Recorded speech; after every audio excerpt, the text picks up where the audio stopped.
Brooklyn hummed with its usual late-afternoon chaos, a symphony of honking cabs, coffee carts, and the faint echo of subway brakes screeching somewhere underground.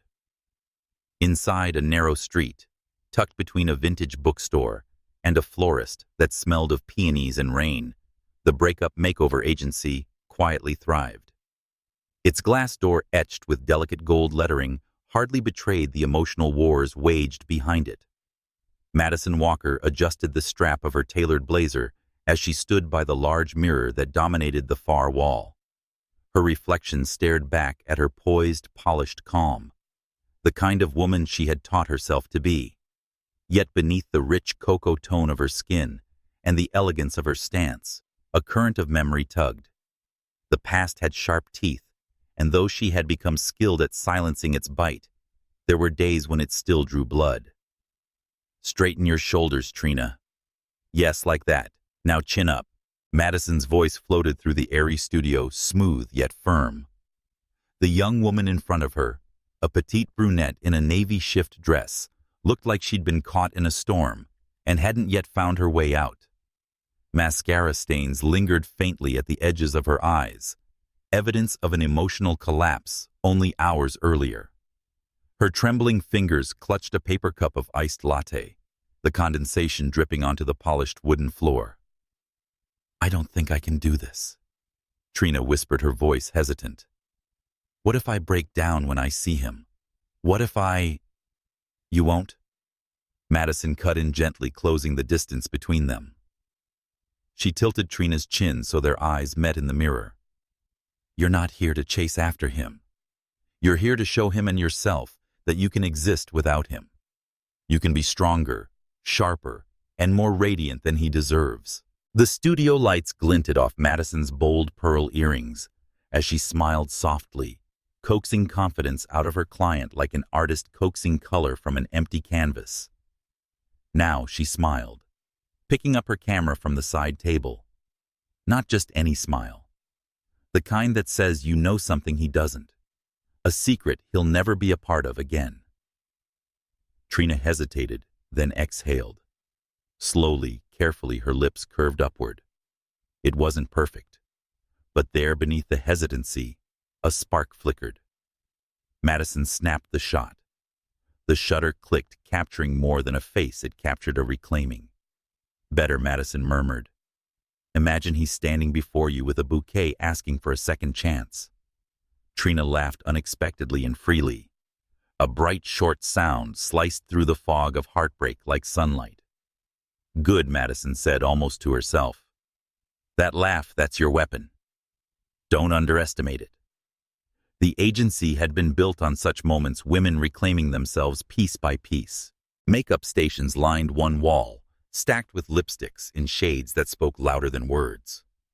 A tray of croissants and steaming coffee cups rested on a sideboard, ready for emergency cry breaks, as Madison called them. It was a sanctuary disguised as a boutique, where tears were welcome, but transformation was mandatory. She reached for a tube of lipstick, twisting it open to reveal a fiery crimson. "Try this," she said, handing it to Trina. "It's not just color. It's armor." Trina applied it, her movements shaky but determined.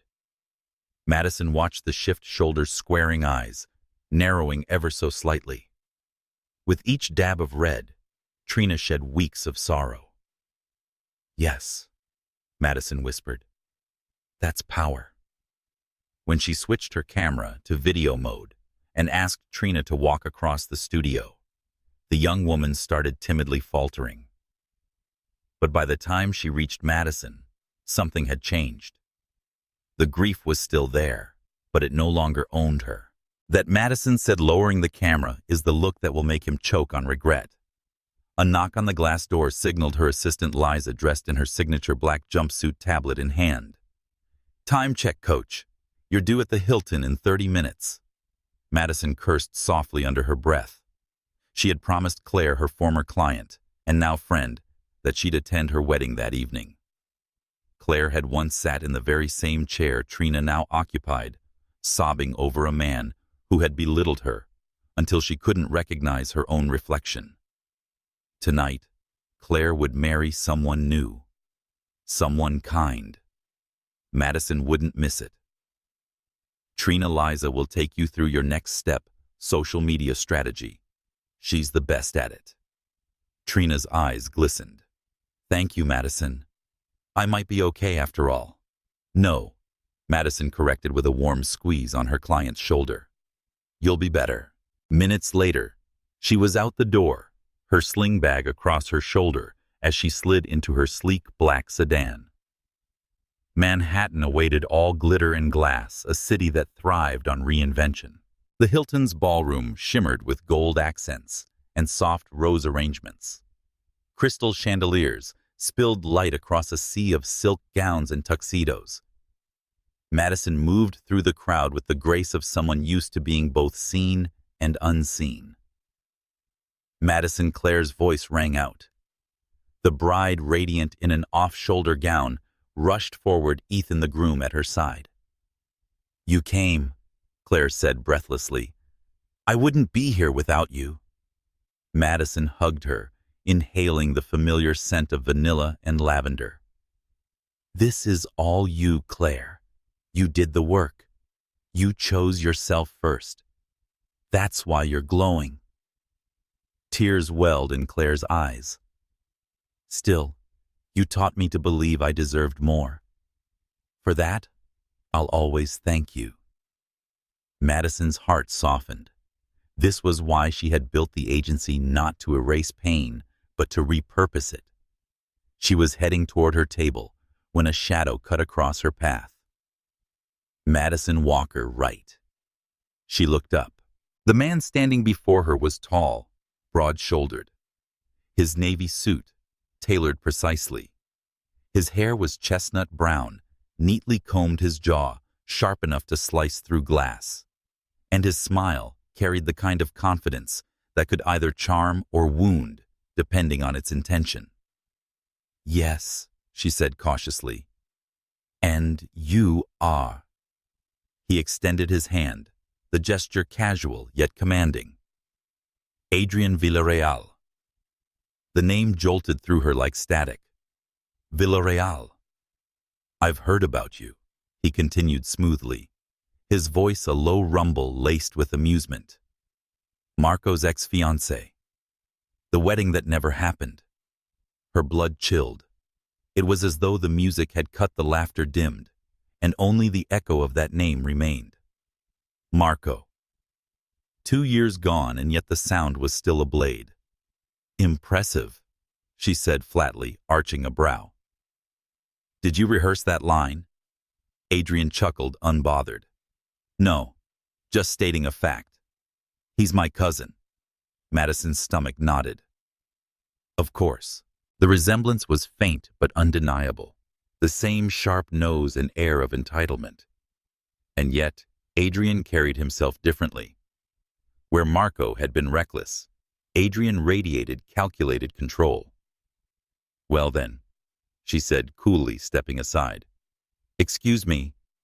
But Adrian shifted just enough to block her path, not rudely, but deliberately. Relax, he said, lifting his hands in mock surrender. I'm not here to defend him. Quite the opposite. What he lost, I'd call my cousin a fool for.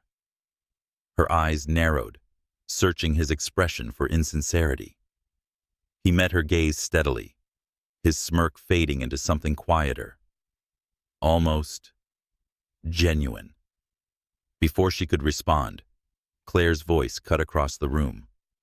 Madison, join us for the toast, saved by the bride. Madison exhaled, brushing past Adrian without another word. Still, she felt the weight of his stare trailing after her, unsettling in its persistence. Later that week, back at the agency, Madison buried herself in proposals and client schedules. The studio smelled of fresh coffee and ambition. She was halfway through drafting a collaboration pitch when a knock rattled the glass door. Her pen slipped from her fingers. Adrian. He stood outside in jeans and a crisp white shirt, casual, yet radiating an air that made the room shrink around him. Liza's eyes widened as she opened the door. "Good morning, Coach. You have a visitor." Madison leaned back in her chair, folding her arms. "You really don't believe in appointments, do you?" Adrian stepped inside with a grin, as if he owned the space. "Depends. Do I need one, or can I drop by when I like?" She arched a brow. "Do you have a reason for being here, or is harassing women a hobby in your family?" His grin widened. "Both, but mostly business." He dropped a sleek folder onto her desk, an investment proposal. "I told you at the wedding I'm serious about what you do here, turning heartbreak into empowerment.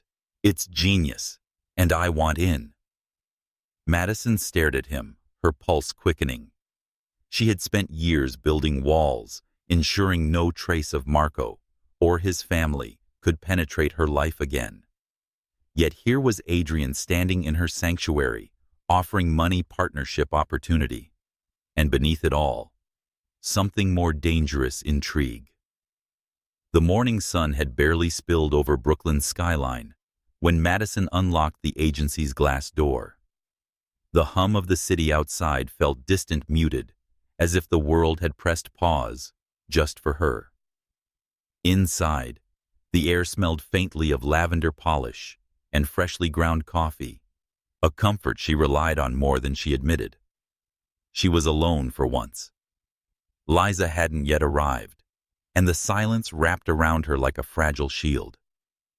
Madison slipped off her trench coat, set her bag on the desk, and opened her laptop. The glow of unread emails lit her face. New inquiries, sponsorship offers, a dozen questions from women who had heard of the breakup makeover miracle. She loved this rhythm, the clean order of work, the control of schedules, the steady thrum of building something entirely her own, a world where Marco, with all his betrayals, could not follow. Or so she thought. The door opened. She didn't look up immediately. She assumed it was Liza, late as usual. But the footsteps were too deliberate, too heavy, too self-assured. Madison froze. "Good morning, Coach," came the voice, deep and smooth, like velvet over steel. "Adrian." He leaned against the doorframe, hands in his pockets, the light from outside catching the edges of his chestnut hair. In jeans and a black blazer, he looked every bit the contradiction, casual arrogance wrapped in tailored confidence. Madison inhaled slowly, buying herself seconds before facing him. "Do you break into every business in Brooklyn, or is mine special?" He smiled, unbothered by the ice in her tone. "Special. I told you I don't joke about investments." Madison closed her laptop with a snap. "And I told you I don't need investors." Adrian stepped further, in placing a sleek folder on her desk. She recognized it from the wedding, though now it looked heavier, thicker, as if he had filled it overnight with more numbers, more promises. "Humor me," he said. 5 minutes. If you hate it, I'll walk out. No dramatics, no cousin talk." She narrowed her eyes. "No cousin talk," he said, Scout's honor holding up a hand, though the glimmer in his eyes betrayed a man who had never been a scout. Madison exhaled her curiosity, both weapon and weakness. "Fine. 5 minutes." Adrian sat across from her, flipping open the folder. Charts, projections, marketing plans. He had done his homework. He spoke in clipped, confident sentences, explaining how her agency could expand beyond Brooklyn's satellite branches in Chicago, LA, Atlanta. Online courses, partnerships with lifestyle brands. "You're already successful," he said, his gaze flicking up to meet hers. "But you're limiting yourself. You've built something revolutionary, Madison. Why keep it small when it could be monumental?" Madison hated how his words burrowed under her skin, not because they were wrong, but because they were right. She had dreamt of expansion, whispered it to herself in the quiet hours of the night. But dreams were one thing. Trust was another. "Impressive pitch," she said finally, folding her arms. "But I don't mix business with history." Adrian's brow arched. "You mean Marco? You promised no cousin talk." Correction. I promised not to defend him. I'm not defending him. God, the man's a disgrace. His jaw tightened just slightly. But his mistakes don't have to dictate your future. Or mine. Something flickered in his voice. Something unguarded. Madison caught it, held it in her mind like a shard of glass. Why are you really here, Adrian? She asked softly. What do you gain from this? His eyes held hers unwavering. I like watching people rise after they've been pushed down. Perhaps I think you're more dangerous than you realize, and I want front row seats. The silence thickened heavy with an energy Madison refused to name. Before she could answer, the door burst open. Boss Liza breezed in, her curly hair bouncing, her tablet hugged to her chest. She froze at the sight of Adrian. Oh, morning. Investor guy again. Adrian chuckled. Investor guy. I'll take it. Madison glared at Liza. We're not entertaining him. Liza ignored her, sliding onto the couch with theatrical interest. Are you sure? Because I peeked at the numbers he emailed. They're... Wow. Like open a second office, wow. Madison shot her assistant a look sharp enough to cut glass, but Liza only grinned. Think about it, Coach Adrian said quietly, standing.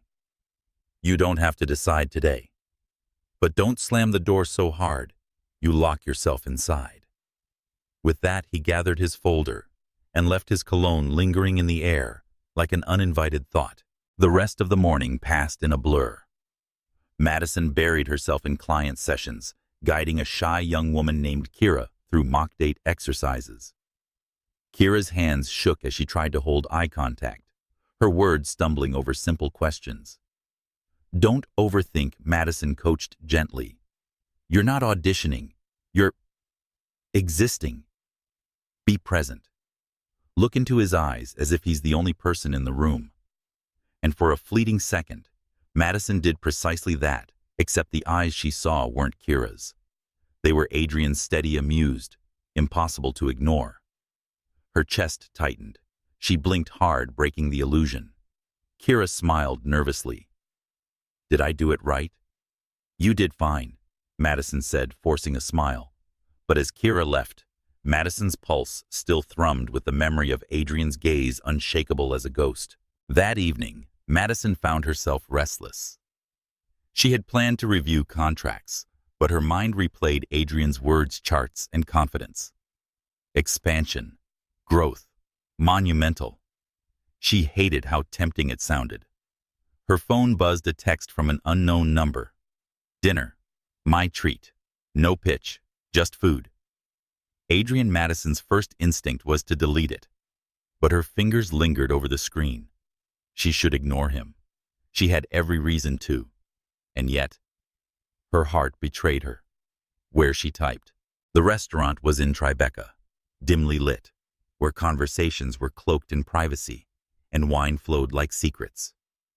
Madison arrived guarded, dressed in a sleek cream blouse and tailored trousers, projecting the armor she wore so well. Adrian was already there.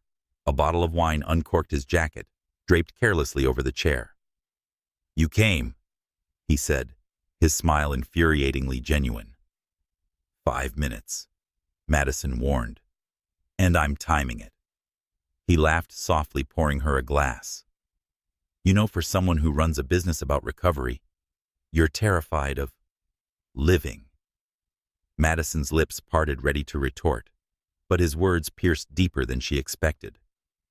What makes you think I'm afraid? She asked, her tone cool. Because you build walls, Adrian said, leaning forward.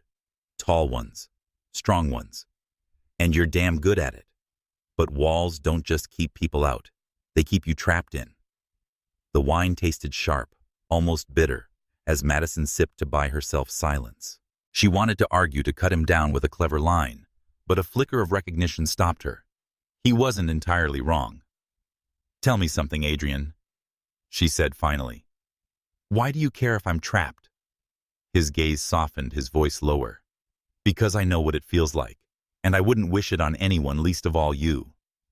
There it was again, that unguarded note, that shadow of something heavier.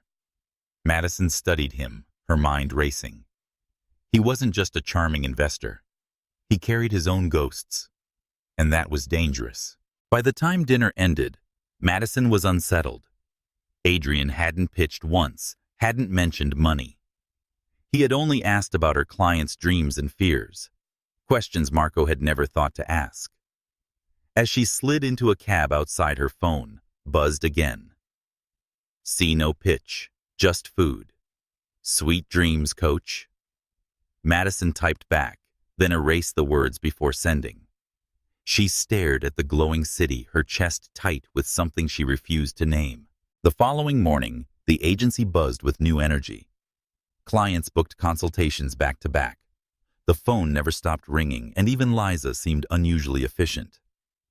Madison tried to lose herself in the chaos. But just before noon, the door opened again. Adrian. This time, he wasn't alone. He carried a heavy sealed box that lit Liza's curiosity like fireworks. What now? Madison asked warily. Adrian set the box on her desk, his eyes unreadable. Open it. Madison hesitated, then tore away the tape. Inside, neatly stacked, were glossy brochures, professional, elegant, stunning. Each one is branded with the Breakup Makeover Agency, but not just for Brooklyn. The covers read coming soon, Chicago, Los Angeles, Atlanta. Her breath caught. You had no right, she began. I had every right. Adrian interrupted, his voice calm but firm. Because whether you admit it or not, this is where you're headed. You can keep hiding behind your walls or step into something bigger. The choice is yours. Madison's heart pounded, torn between fury and awe. The brochures were beautiful, perfect, everything she had imagined but never dared to manifest. She looked up at Adrian, her eyes blazing. What the hell are you doing to me? Adrian's lips curved into the faintest, most dangerous smile. Helping you remember you were never meant to stay small. The morning rain slicked across the Brooklyn pavement, turning the streets into mirrors of steel and glass. Madison pressed her umbrella tighter against the wind as she approached the studio, her heels striking a rhythm she used to calm her nerves. She had promised herself today would be different. No space for Adrian. No lingering thoughts of his words, his brochures, or the maddening way he smiled as if he knew her better than she wanted to admit. Inside, the studio glowed with its usual warmth. Soft jazz floated from the speakers. Candles flickered on the sideboard, and the scent of cinnamon rolls Liza's doing hung in the air. Normal. Safe. But normal rarely lasted. He was already there. Adrian sat on the edge of the conference table, sleeves rolled to his elbows, as if the agency were his second home. His blazer was tossed carelessly over the back of a chair, his posture relaxed yet commanding. He looked like a man who belonged, and Madison hated how easily he seemed to. You're trespassing, she said flatly, setting her umbrella aside. He smirked. Good morning to you too, coach. Please don't call me that. You don't like it. His tone was teasing, but his eyes studied her with quiet intensity. Funny. You command like one. Madison exhaled sharply. I don't have time for games. What do you want? Adrian slid off the table, closing the distance between them. He held a folder in one hand, but his voice was softer than before. Less business, more something else. Please stop pretending you don't see what I see. And what exactly do you see? A woman who built an empire out of heartbreak. She is a woman who tells everyone else to be fearless, yet terrified of her own heart.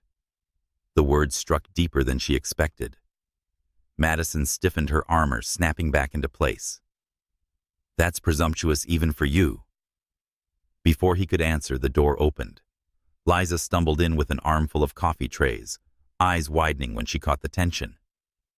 Oh, she muttered, her grin sly. Am I interrupting? Yes, Madison snapped. No, Adrian countered at the same time. Liza's grin widened. Perfect. Then I'll leave these here. She set the coffees down, mouthing spark before retreating. Madison pinched the bridge of her nose. I don't know what fantasy you're living in, Adrian, but this, she gestured between them. Isn't it? He tilted his head, a shadow of amusement curling his lips. Then what is it, Madison? Because every time you push, I see the hesitation in your eyes. You don't want me gone. You're just scared of what it means if I stay. Her chest tightened, but she refused to give him that satisfaction. Stay out of my way, Villarreal. She turned sharply, retreating into her office before her pulse betrayed her. The rest of the morning blurred into a carousel of clients. Madison guided them through breathing techniques, posture adjustments, and confidence drills. She poured herself into their recovery stories, each success reminding her why she had built this sanctuary. Yet no matter how many lives she touched, the echo of Adrian's words lingered. By late afternoon, exhaustion pressed against her temples. She stepped outside for air, the city buzzing with its relentless rhythm.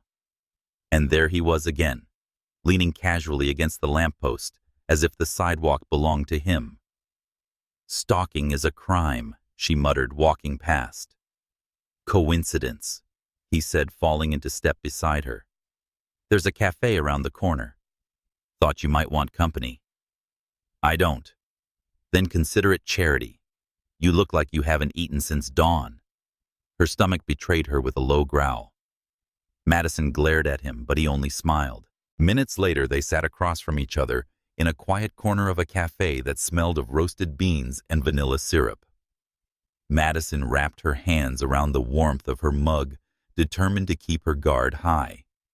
Adrian, however, seemed in no rush to dismantle it with business talk. Instead, he asked about her clients, her methods, even the little rituals she used to anchor them when panic struck. He listened, not with the hollow nod of a man waiting for his turn to speak, but with a stillness that unnerved her. Why does this matter to you? She asked finally, unable to hold back. Why dig so deep into something that isn't yours? Because people like you matter, Adrian said. You're proof that broken doesn't mean finished.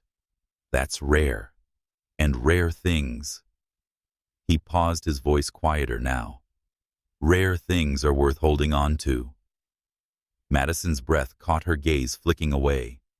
She hated how his words slipped under her skin, how they brushed against wounds she thought had long scarred over. She needed distance. Don't romanticize me, Adrian. I'm not your project. He leaned back, studying her with a faint smile. Maybe not, but you are my choice. The cafe's hum filled the silence, but inside Madison's chest a storm raged. That night, alone in her apartment overlooking the East River, Madison replayed the day's encounters. Her home was her sanctuary, minimalist, clean lines, neutral tones. But even here, Adrian's presence lingered. She poured herself a glass of wine, staring at the skyline, glittering like 1,000 secrets. For 2 years, she had buried herself in work, building walls so high that not even grief could scale them. Now, with one man's persistence, cracks were forming. She hated that she noticed them.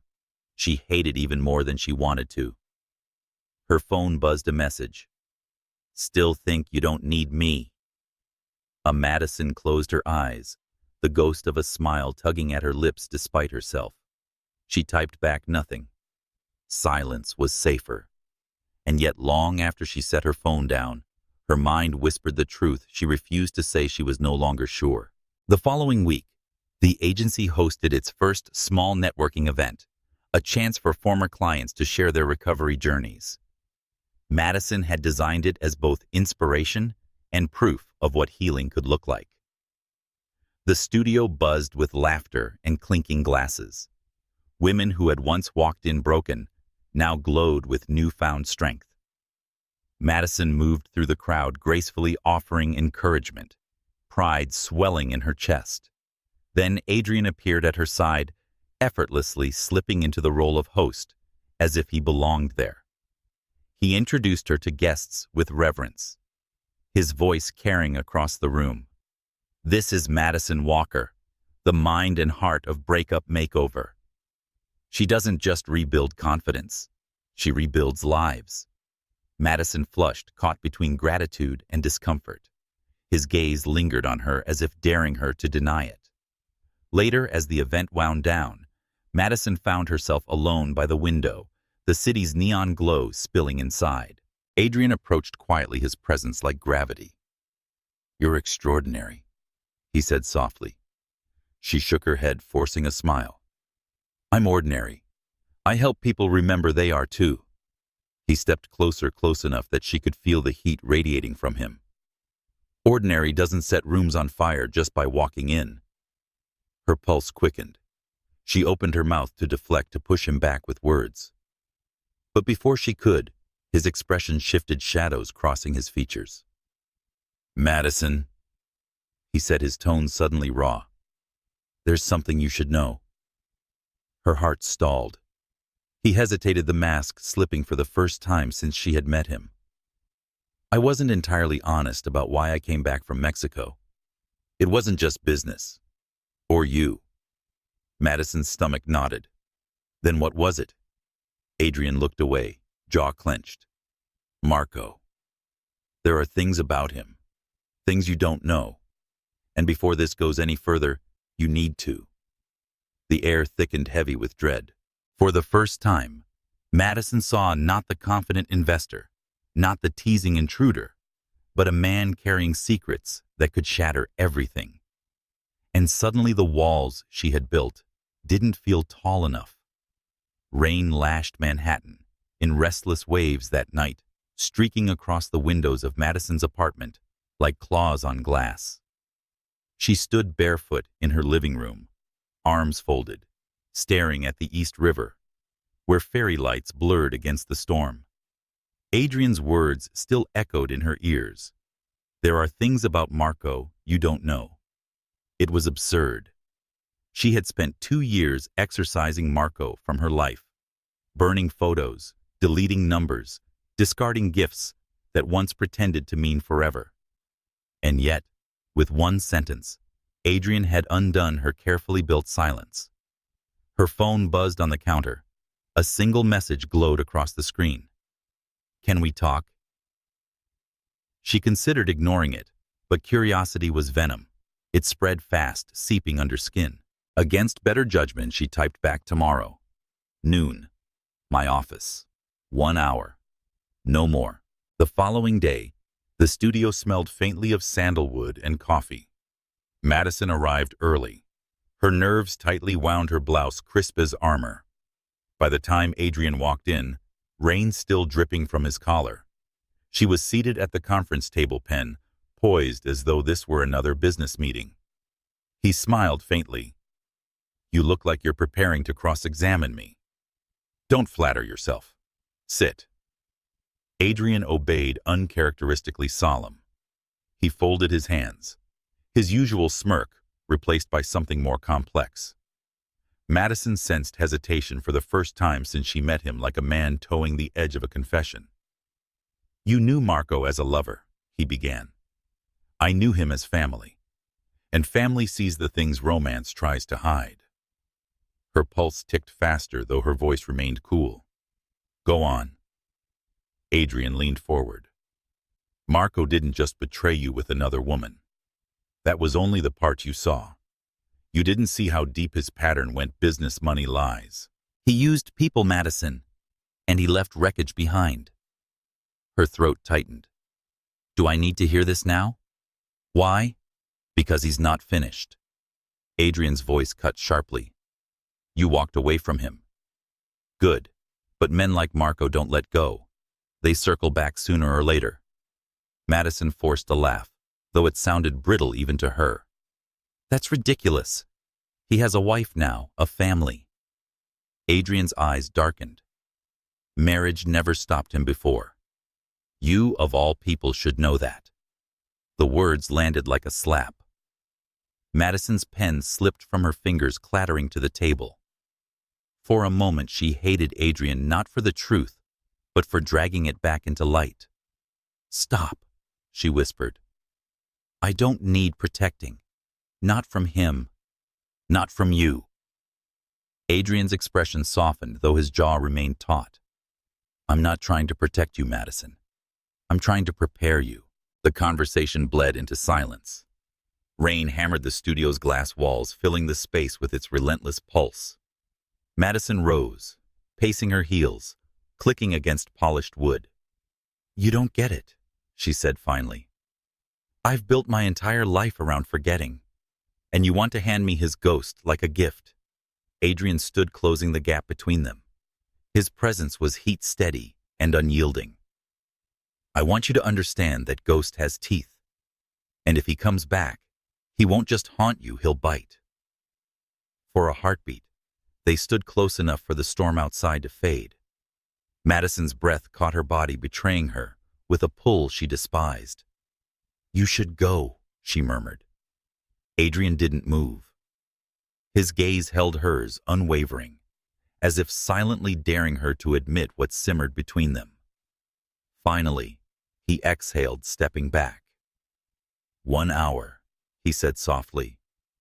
"That's all I promised." But Madison, don't confuse forgetting with healing. They're not the same. He left her in the silence, heart pounding against ribs like a trapped bird. That night, Madison tried drowning her thoughts in work, but nothing held. Every page blurred into Adrian's words, his warning, his closeness. She poured herself a glass of wine, but it did little to dull the ache. Her phone buzzed again. Another message. Not from Adrian. Unknown number. "You can try to erase me, Madison, but some stories don't end just because you want them to." Her breath seized. She stared at the message until the screen dimmed. No name, no signature, but she didn't need either. Marco. The days that followed stretched thin, strung tight with unease. Madison continued with her clients, her voice calm and posture steady, but underneath her mind churned. Every shadow on the street, every unfamiliar car parked outside the agency, scraped against her nerves. Adrian noticed. Of course he did. One evening, after a particularly draining session, she found him waiting by her car. His expression was stripped of its usual playfulness. Concern etched across his features. "You're jumpy," he said quietly. She rolled her eyes. "Observation skills. A+. Do you want a medal?" He ignored the sarcasm. "Did he reach out?" Madison stiffened. That alone was answer enough. Adrian swore under his breath. "Damn it, Madison. This is what I warned you about." Her fists clenched. "And what do you expect me to do? Run back into his shadow? Call the police and tell them my cheating ex sent me cryptic texts? They'd laugh me out of the precinct." "Then let me help," Adrian said firmly. "You don't have to do this alone." The plea in his voice unsettled her more than Marco's message. She wanted to push him away, to snap that she didn't need saving. But exhaustion crept through her defenses, softening the edges of her anger. For once, she whispered instead of shouting. "I don't know if I can trust you." Adrian's gaze held hers, raw and unguarded. "Then let me prove you can." Madison agreed to meet him the following weekend, not at the agency or her apartment, but somewhere neutral. They chose a riverside park, quiet, except for joggers and the occasional dog walker. They sat on a bench overlooking the water, the city rising behind them like a fortress of light. Adrian brought coffee, black for himself, a caramel latte for her. "Do you always assume my order?" she asked, sipping despite herself. He smiled faintly. "Only when I was right." They talked of safer things for a while. The agency's growing reputation, Liza's endless chatter, the absurdity of dating apps. It was almost normal, almost effortless. Then Adrian's tone shifted. "I need you to hear the rest." Madison's chest tightened. but she nodded. Adrian's gaze drifted to the river. 3 years ago, I caught him skimming money from a family business deal before you and Marco. Small at first, then larger. When I confronted him, he laughed. I said I was too rigid and too self-righteous. He told me people like us Villareals were above rules. His voice hardened. He wasn't just unfaithful in love. He was unfaithful in everything. Loyalty, integrity, truth. It's how he survives, by taking until there's nothing left. Madison's grip tightened on her cup. Each word painted Marco not just as a liar, but as a predator. The man she had once planned to marry had been a stranger. "Why tell me this now?" she whispered. "Because I think he's circling again. Not just you, business contacts, money. He doesn't care who he burns. And if you're in his path, Madison, he'll try to use you again one way or another." The weight of his warning settled over her like fog. She turned to him, searching his face. "And what about you, Adrian? Why stake yourself in this? Why risk being the one to deliver the truth?" His eyes met hers, steady, vulnerable. "Because I refuse to let him define you. Or me." The air between them thickened. Madison looked away, the river's reflection shimmering like fractured glass. That night back in her apartment, Madison replayed every word. For the first time, she didn't dream of Marco's betrayal with another woman. She dreamt of darker things, his grin as he counted stolen bills, his shadow stretching across everything she loved. And threaded through it all was Adrian, his warning, steady gaze and promise. But just as the dream began to soften, to tilt towards something safer, the phone on her nightstand buzzed again. Another message. This one has a photo. She was leaving the cafe with Adrian, and beneath it, 5 words that froze her blood. Some walls were built too late.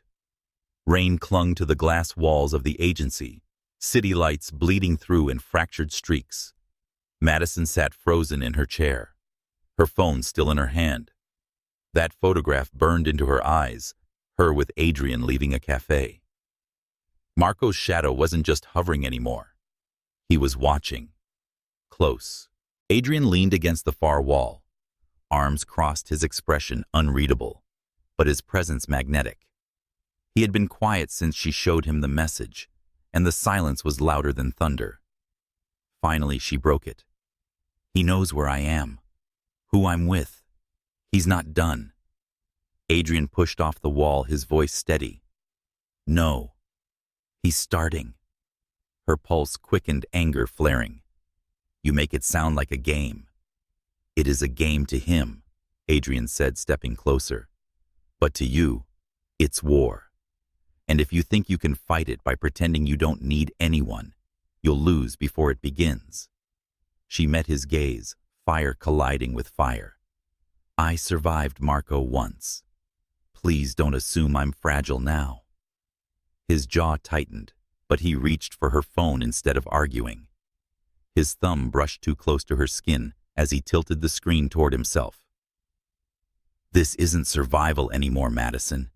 He's not just trying to hurt you, he's trying to erase you. That's different." Her throat constricted. For a moment, she hated him for being right, for being here, for making her heart stutter when it should have been steel. Before she could answer, the office door opened, and the air collapsed. Marco walked in. He looked unchanged, infuriatingly so. Same crisp suit, same cologne she once thought smelled like safety.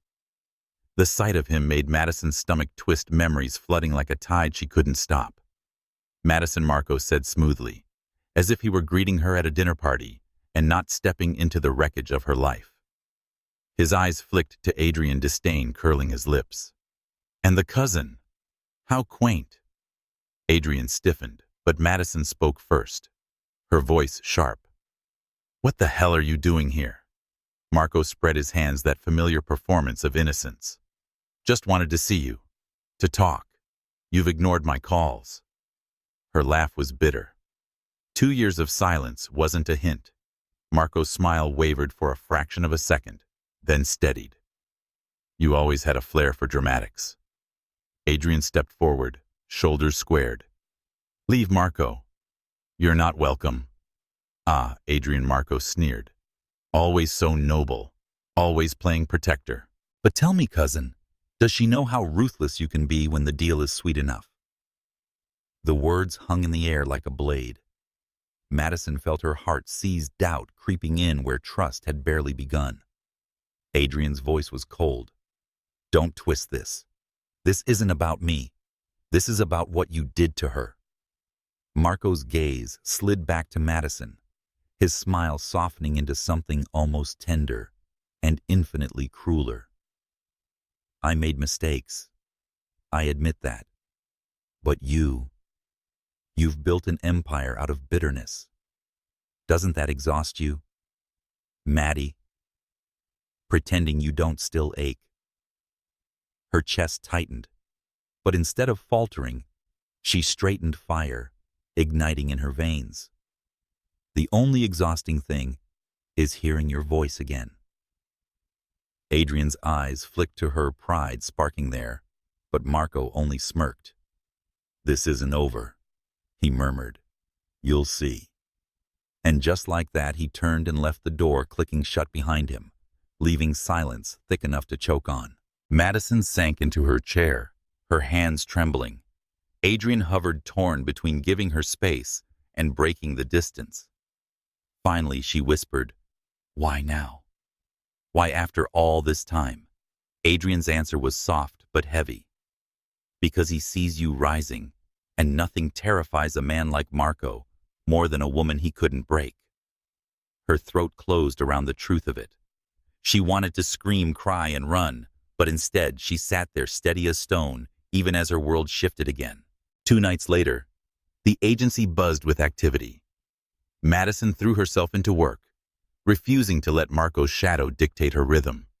Yet every step laugh from Liza and ping of a new email carried a question mark. Who could be feeding him? Adrian arrived late, bringing takeout, and that calm irritated and comforted her. They ate in the conference room, papers spread between them, conversation circling, but never landing. Then Liza burst in, breathless. "Boss, you need to see this." On her tablet was a new article. Headline, "Is Heart Fix a Scam? Former clients speak out." The words clawed at Madison's chest. Paragraphs filled with lies, twisting her methods into manipulation, painting her as a predator, profiting off heartbreak. Adrian read silently, his jaw tightening. He's not just coming for you personally. He's coming for your reputation. Madison's stomach sank. If people believe this, they won't. Adrian cut in. Because we'll prove him wrong. But even as he spoke, she saw the flicker of doubt in his eyes. At that moment, she realized the war wasn't just about Marco. It was about trust. She wondered whether she could believe Adrian when the man standing against him shared his blood. As she locked up the studio that night, Madison found another envelope slid under the door. No name, no return address. Inside was a single sheet of paper. 3 words scrawled in Marco's handwriting. Closer than you think. Her hands trembled as she held it, the ink smudged like a bruise. Adrian appeared at her side, his presence steady, his eyes burning. He's baiting you. She looked at him, fear and fire colliding in her chest. Then it's time I stop running. The envelope is still on the desk, 3 words bleeding across Madison's mind like a bruise. Closer than you think. She hadn't slept. The city outside her apartment flickered with its usual indifference, but silence pressed down like a weight inside. Madison sat curled on her couch, laptop open, but ignored the glow casting tired shadows across her face. When the knock came, she didn't flinch. She already knew who it was. Adrian. He stood in the hallway with that mix of defiance and worry carved into his expression. A paper bag of takeout in one hand, his other shoved deep into his pocket, like he wasn't sure he should even be here. "You didn't answer my calls," he said. Madison leaned against the doorframe, arms crossed. Maybe I didn't want company. Or maybe, Adrian countered, stepping inside without waiting for permission. You didn't want to admit you do. His audacity, always so sure, always willing to test the cracks in her armor. She wanted to throw him out. She tried to keep him there. He set the bag on the counter, the scent of garlic noodles filling the air. Eat first, argue later. Madison exhaled, sinking onto the couch again. Do you always bulldoze your way into people's lives? Adrian shrugged, loosening his tie. Only when I see them being cornered. They ate in silence at first. Madison toyed with her noodles' appetite, stolen by the gnawing fear. Adrian watched her, his presence heavy, until finally he broke it. That note. Don't. Her voice was sharp, but her hands trembled as she set the chopsticks down. If we keep saying his name, it's like inviting him in. Adrian leaned forward, elbows on his knees. Madison, he's already in. That's what you're refusing to face. Her chest tightened. And what do you expect me to do? Accuse my staff? Tear apart the only family I've built since? She cut herself off. But the word hung unspoken. Since Marco. Adrian's eyes softened. You don't have to do it alone. The sincerity in his tone cracked something inside her. She hated the way his voice curled around the edges of her defenses, hated that a part of her wanted to believe him. You keep saying that, she whispered.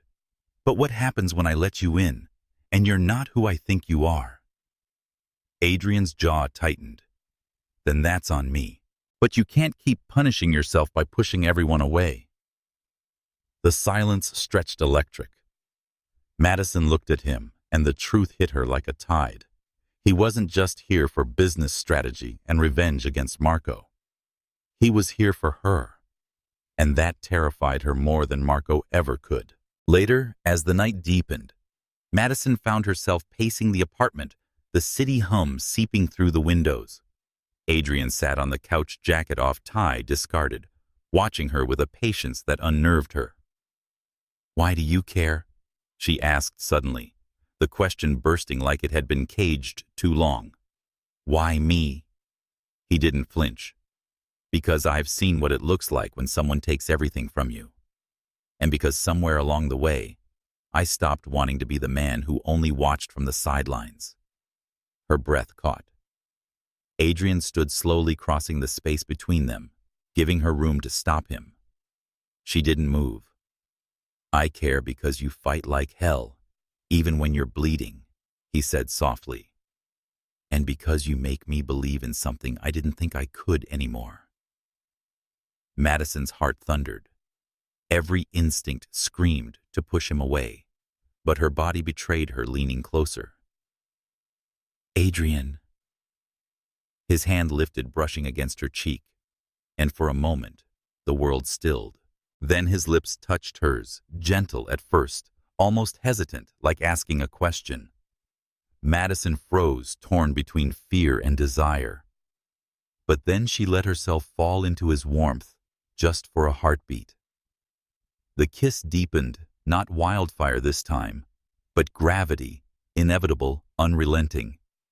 When they finally pulled apart, her chest ached with the weight of everything unspoken. This doesn't make you safe, she whispered, her voice trembling.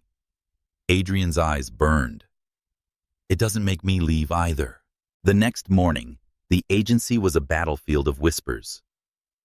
Madison walked in with Adrian at her side, her posture sharp as glass, even as exhaustion dragged at her bones. Liza met her at the door, tablet clutched to her chest. Boss, you should see this.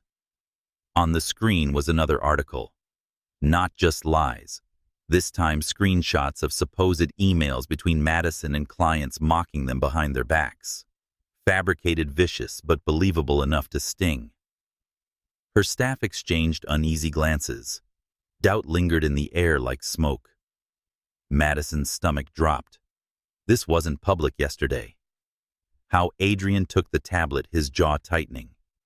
because someone inside handed it over. Liza's face paled. You think it's me? No, Madison snapped, but her voice cracked under its weight. At least I don't want to. The room thickened with suspicion. Every loyal face suddenly felt like a mask. Adrian set the tablet down, his tone firm. Then we find out who no more blind spots. Madison closed her eyes, a wave of nausea rising. She built this agency to help people reclaim themselves and find strength in heartbreak. Now her own walls were crumbling brick by brick. That night, she sat in her office long after everyone else had gone, the glow of her laptop the only light. Adrian stood by the window, city lights flickering against his silhouette. You're too quiet, he said. She murmured, I'm calculating how many lives collapse if this business dies. He turned, crossing the room. You can rebuild with or without this agency. Madison shook her head. This isn't just a job. It's the proof I survived. If he takes this, it's like he wins twice. Adrian crouched beside her chair, his eyes locking onto hers. Then let's make sure he doesn't. The intensity in his gaze stole her breath. She wanted to argue, to remind him he wasn't her savior. But the truth was undeniable. For the first time, she didn't feel entirely alone. And that was dangerous. Just before midnight, Madison's phone buzzed again, as they prepared to leave a new message. Not from a blocked number this time. From one of her staff. Liza, we need to talk. Urgent. Don't trust everyone here. Madison's blood ran cold. She turned the screen to Adrian, who studied it with narrowed eyes. It could be a warning, he said. Or a trap. Madison's voice was a whisper. Closer than you think. The city was a tangle of neon and shadow. When Madison left the office, her phone still heavy in her palm. We need to talk. Urgent. Don't trust everyone here. Liza's message bled across the screen, stark and trembling. She sat in the back of a cab, rain streaking the glass, Adrian beside her, silent but watchful. His presence was a wall, but it wasn't enough to quiet the storm inside her. Finally, she spoke. If Liza's warning is real, Marco has someone else here, someone closer. Adrian's jaw tightened. Or it means Liza's playing you and sending smoke while she moves the fire. Madison flinched. The thought pierced deeper than she wanted to admit. She's been with me since the beginning. She believed in this agency when no one else did. Adrian's gaze softened, but his voice stayed firm. Loyalty isn't always what it looks like. Her chest ached. Trust had once been the soil she built her life on. Now it was quicksand. They met Liza the next morning at a quiet cafe off 7th Avenue, where conversation blurred into background jazz. Liza sat waiting, eyes wide, her hands twisting around a paper cup. Boss, she whispered, as Madison slid into the booth, Adrian at her side like a shadow. I didn't know how else to say it. Things don't add up. Madison studied her. Then say it now. Everything. Liza glanced at Adrian, then back at Madison. The leaks, the articles, the fake emails weren't just stolen. Someone here is writing them. I saw drafts on a shared drive last week. At first I thought it was just notes. But it was Marco's language, his exact phrasing. Madison's blood ran cold. Who? Liza's voice cracked. Daniel, her marketing coordinator. Bright, ambitious, eager to prove himself. A man Madison had hired after he came to her workshop, swearing she'd saved his life. Adrian leaned back, suspicion etched across his face. Convenient. You stumble across this and deliver it when things are burning hottest. Liza's eyes brimmed with tears. I wouldn't betray her. She turned to Madison, desperation raw. I swear I wouldn't. You have to believe me. Madison's chest twisted. She wanted to believe. God, she needed to. But Marco's shadow pressed at the windows, and doubt was already a guest at the table. Go back to the office, Madison said finally. Act normal.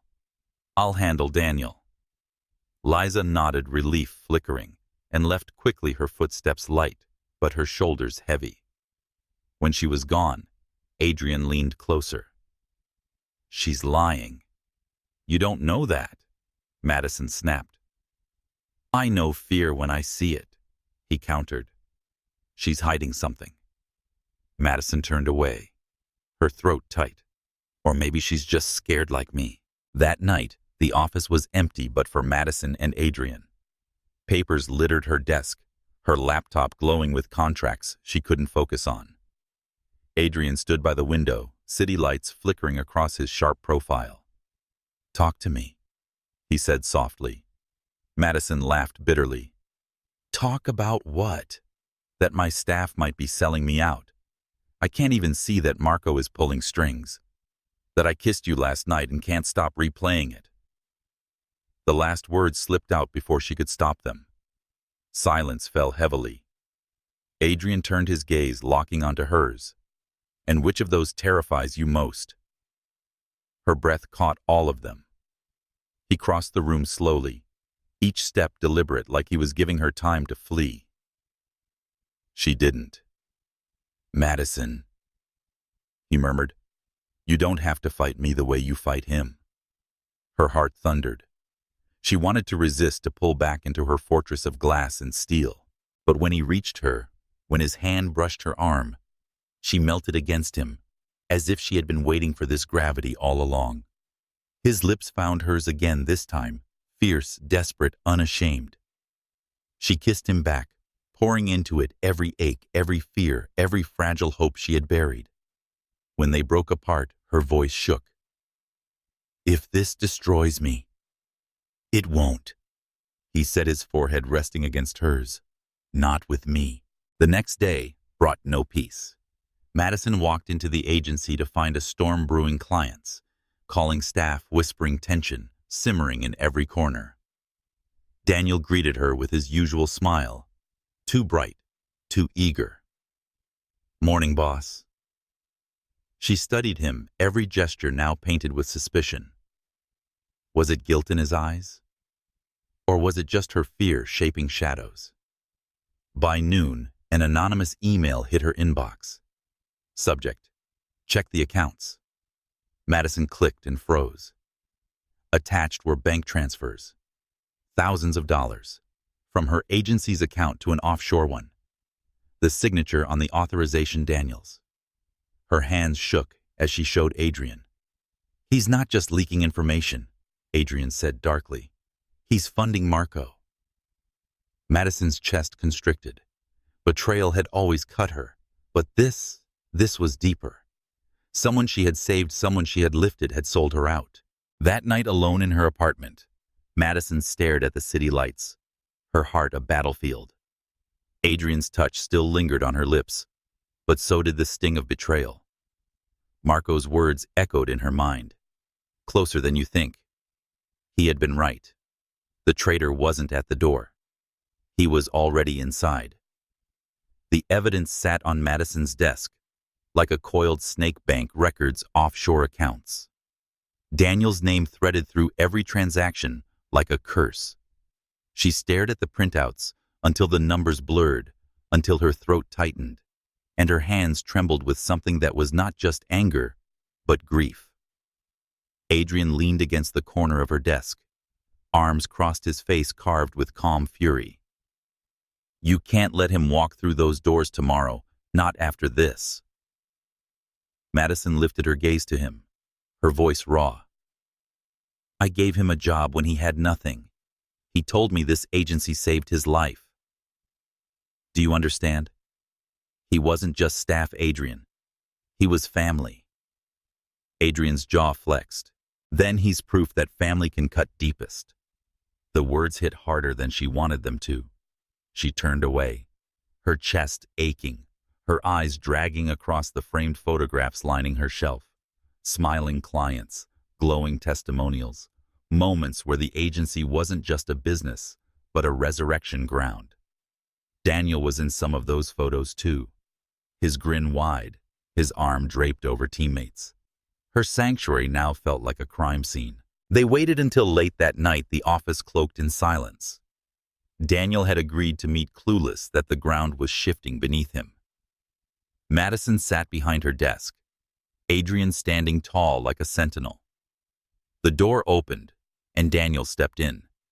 His smile was still there, bright, rehearsed, almost boyish. "Hey, boss. You wanted to see me." For a moment, Madison almost faltered, but then she slid the papers across the desk, her voice steady. "Explain this." Daniel's eyes flicked down. His smile froze. The silence stretched thin. "That's not," he stammered, then laughed weakly. "Look, it's not what you think." Adrian's voice cut like glass. "Then please tell us what we should think, Daniel. Because from here, it looks like you've been bleeding her company dry into Marco's pockets." Daniel swallowed, shifting his weight. His boyish charm crumbled into something sharper, defensive. "It's not that simple."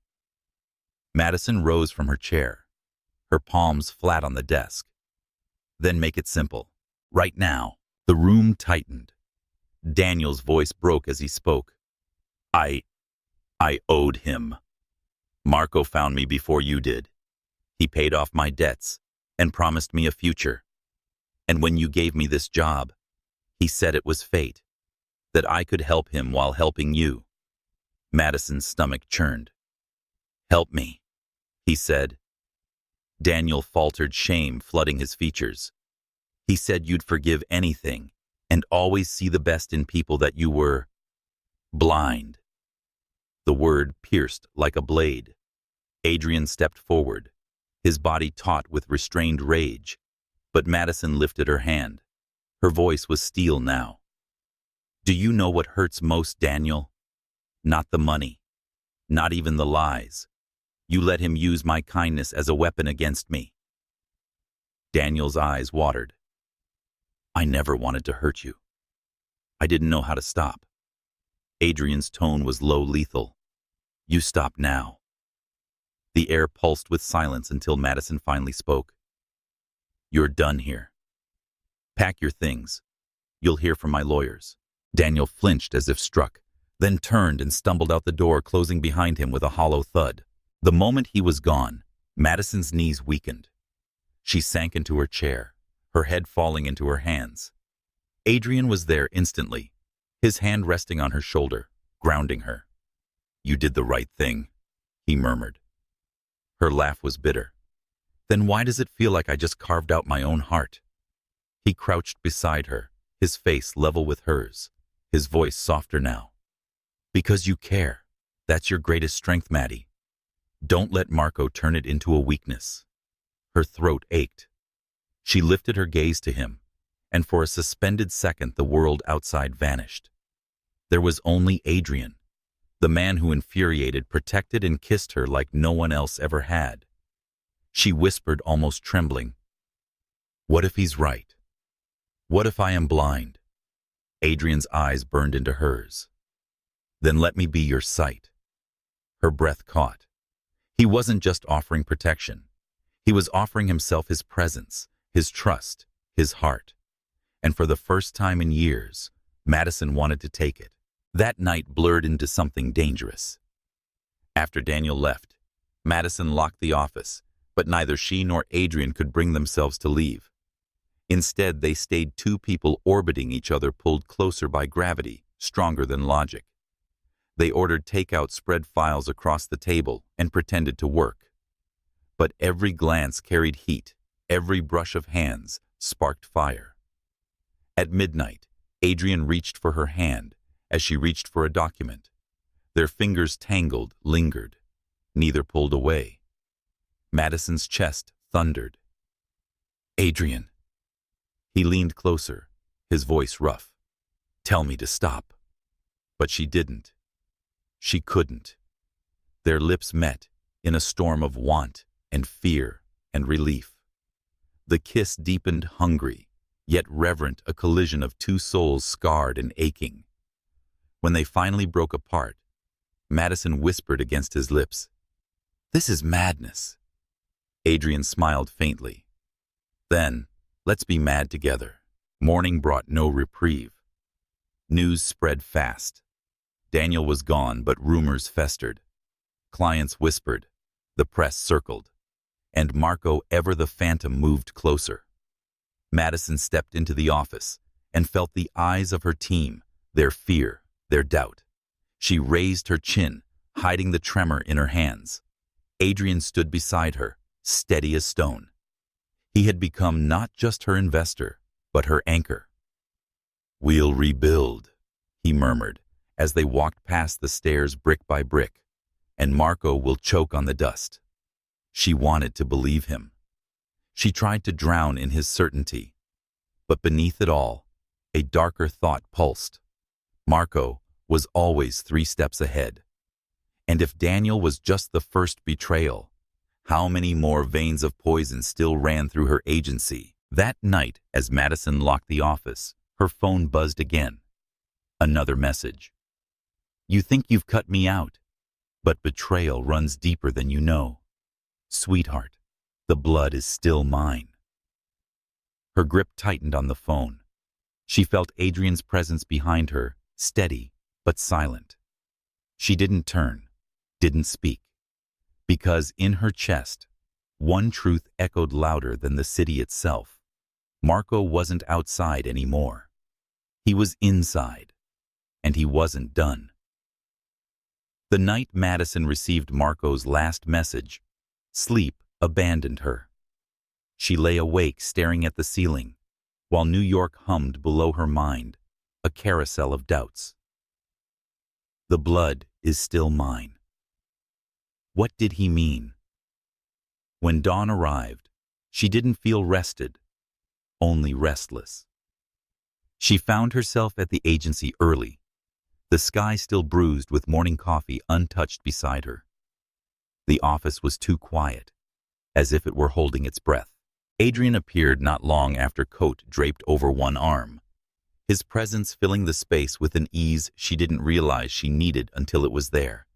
He studied her pale face, the shadows under her eyes. "You didn't sleep," he said. "I couldn't," she admitted. "I keep thinking, what if Daniel wasn't the end of it? What if Marco has more?" Adrian placed the coat on a chair, his eyes steady on hers. "Then we burn every thread he tries to weave." Something inside her cracked open at the certainty in his tone. He didn't flinch at her fear. He met it head on, like he had taken her battles and declared them his own. By midday, the sabotage revealed itself. The agency's website crashed. Emails bounced back. Clients called in panic, demanding explanations. Screens across the office flashed with error messages until chaos drowned out reason. "Servers down!" Liza shouted across the room, fingers flying over her keyboard. "It's not just technical, it's deliberate. Someone's breaching us." Madison's stomach sank. This was no ordinary glitch. This was war. She locked eyes with Adrian across the room. He didn't need words. His expression said it all. "Marco." By late afternoon, a storm gathered outside the agency windows, thunder rolling through Manhattan. Inside, Madison gathered her team, her voice cutting through the noise. "Listen to me. We've been hit, yes, but this agency doesn't fold. Not to heartbreak and betrayal, and surely not to a man too afraid to face me directly." Her staff's stilled eyes fixed on her, their panic tempered by her fire. Standing at the circle's edge, Adrian watched her with something more than admiration. Pride, desire, awe. Afterward, he approached her quietly when the team dispersed to patch systems and salvage communication lines. "You were brilliant." She shook her head. "I was desperate." He leaned closer, his voice low. "Desperation doesn't light people up like that. Only courage does." Her chest tightened. For a dangerous moment, She wanted to forget the storm around them and sink into him. But Marco didn't allow peace. That evening, an email arrived from an untraceable account. Attached was a video. Madison clicked and froze. It was footage from inside her own office. Herself, Adrian, leaning too close over a spread of documents. His hand brushes hers. Their kiss stolen in the half-dark. Liza gasped behind her. "Oh my God, he's watching us." The air drained from Madison's lungs. This wasn't just sabotage. It was an invasion. Adrian's hand closed over her shoulder, grounding her fury. His voice was steel. "He wants you afraid. Please don't give it to him." But fear had already slithered in. If Marco could see inside her sanctuary, then nowhere was safe. That night, she refused to go home. Instead, she and Adrian holed up in his apartment downtown. A minimalist loft that smelled faintly of cedar and leather, the skyline stretching endlessly beyond glass walls. Madison moved restlessly through the space arms wrapped around herself. "He's inside my walls, Adrian. Inside my life. Do you understand how that feels? Like my skin isn't mine anymore." Adrian came to her and gently took her hands. "I do understand." She looked up sharply. "How?" His jaw tightened, eyes shadowed. "When my ex betrayed me. It wasn't just love I lost. It was my company, my partner, my future. They stripped me of everything I thought I'd built with my own hands. I know what it's like to feel invaded, to feel like nothing belongs to you anymore." The confession softened something inside her. She saw not just a man with confidence and armor, but a man with wounds mirroring her own. Without thinking, she whispered, "How did you survive it?" He brushed a curl from her cheek, his touch reverent. "I didn't. Not at first. I drowned in it. But eventually I realized drowning was still a choice. And I chose to swim. Alone until—" His voice faltered, "until you." Her heart stuttered. And when he kissed her again, it wasn't frenzy this time. It was slow, deliberate, the kind of kiss that promised presence even in the darkest storms. She let herself melt, let her defenses slip, let the world outside vanish into silence. The following days blurred between repair and resolution. The agency fought back servers, rebuilt security, tripled clients reassured. But even as systems steadied, Madison's nerves stayed raw. Every glance over her shoulder, every flicker of a screen, every whisper in the hall carried Marco's shadow. And yet, amidst the wreckage, something else grew: her bond with Adrian. He was no longer just the investor, the protector. He was the man who stayed, who held her together when she wanted to fall apart. But that closeness came with its own danger. Silence stretched between them one night as they worked late in her office. Madison looked up to find Adrian watching her, not with the sharpness of a strategist, but with the softness of a man undone. "You terrify me," she whispered. His brow furrowed. "Why?" "Because I want to trust you, and every time I trust a man, it costs me everything." Adrian leaned forward, his voice quiet but confident. "Then let me be the first one it doesn't cost." Her chest ached with equal parts hope and fear. She wanted to believe him. She tried to throw herself into the fire of his promise.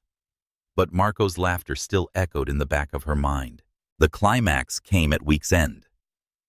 An industry magazine published a front-page article and exposé claiming Heartfix was collapsing, clients fleeing, investors pulling out. The language was venomous, precise. At the bottom, Daniel was quoted as an inside source. The betrayal was now public. Madison sat in her office, the article glowing on her screen, her heart hammering. "He's destroyed us," she whispered. Adrian slammed the magazine down, his fury electric. "No, he thinks he has. But tomorrow you'll stand before every client and critic and prove him wrong. And I'll be right there with you." She looked at him, her chest burning with despair and gratitude. "Why do you keep staying, Adrian? Why risk everything for me?" His eyes locked on hers, unwavering. "Because I'm already in too deep. Because somewhere between protecting you and fighting beside you, I realized I don't want a life without you in it." The words stunned her, broke her.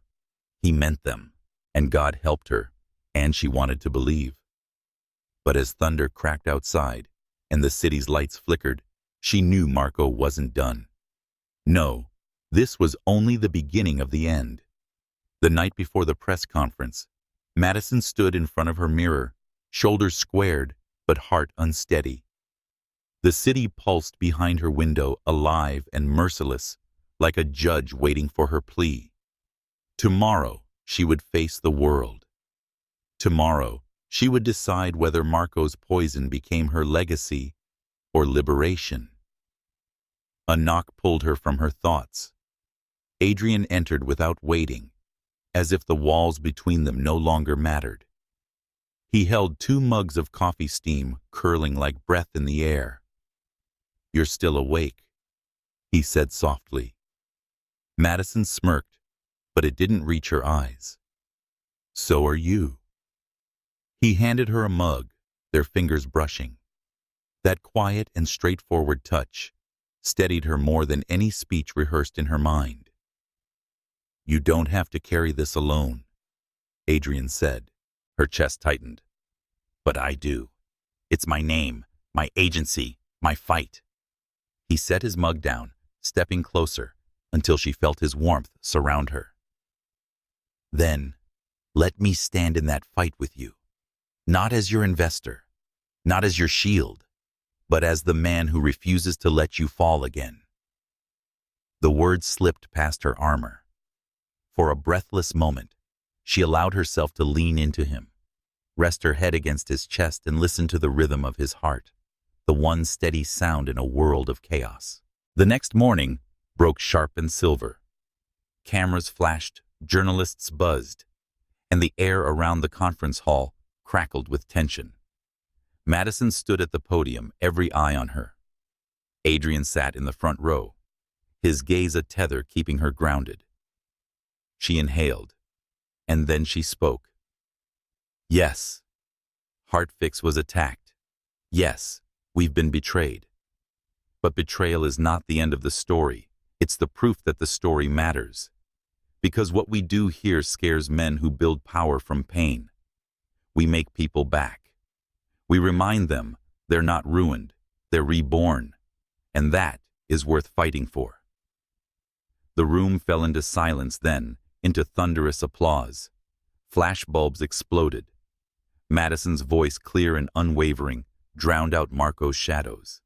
In that moment, she was not the woman abandoned 2 weeks before her wedding. She was the woman who refused to be defined by it. But Marco wasn't done. As the crowd dispersed, a figure waited in the lobby. Tailored suit, cold smile. Marco himself. Madison froze, the world narrowing to his face. 2 years of silence collapsed into this collision. "Impressive speech," Marco drawled. But speeches don't erase truth. Adrian was there instantly, stepping between them, his voice lethal and calm. "Walk away." Marco's smile twisted. "Still playing night cousin. Tell me, Madison, did he tell you? How did he almost lose everything in Mexico? How did he beg me for help?" Madison's pulse spiked. "You're lying." Marco leaned closer, venom dripping. "He's not the saint you think. He carries dirt too. Please don't make the mistake of trusting him as you trusted me." For a moment, the old doubt clawed at her ribs. But then she saw Adrian, his steady eyes, his unflinching presence. And she remembered love wasn't about perfection. It was about choosing despite the scars. She lifted her chin. "The mistake was ever trusting you. And today that ends." Security closed in. Marco's smirk faltered as he was escorted away, his power reduced to nothing but echoes. Adrian turned to her, tension flickering across his face. "You believe me?" Madison touched his hand, her voice steady. "I don't need perfect. I need real. And you've been honest with me from the start." The relief in his smile broke something tender inside her. Weeks later, the agency thrummed with new life. Clients returned stronger than before. Staff laughed again, lighter, freer. HeartFix was no longer just a business. It was a movement. And Madison was no longer just surviving. She was living. One evening after the last client left, Adrian found her on the rooftop. The city bathed in gold at sunset. He carried no papers, no deals, only a small velvet box. Her breath caught. "Adrian." He smiled faintly, nerves glimmering in his eyes. "You once told me you weren't afraid of marriage. You were scared of giving your heart to the wrong man. Let me prove I'm not him." He opened the box. Inside, a simple ring gleamed, nothing flashy, just honest, just theirs. Tears blurred her vision. Her heart whispered yes for the first time in years before her mind could argue. "Yes," she breathed. The city roared beneath them, but all Madison heard was the certainty in his voice when he whispered, "You'll never stand alone again." The past had fractured her. The betrayal had nearly broken her. But in the end, Madison chose not fear, not revenge, not silence. She chose love. And love, messy, imperfect, defiant, chose her back. Stories like Madison's remind us that heartbreak isn't an ending. It's a door. A door to rebuilding, rediscovering, and daring again. And sometimes on the other side of that door waits not just healing, but love. If her journey gripped you, if you found yourself whispering, "Don't stop now, then stay." Because stories like these don't end with, "I do." They expand into the ever after. The laughter, the twins, the battles still to come. Follow this love. Step into the next chapter. Don't just watch Madison and Adrian's story, live it with them.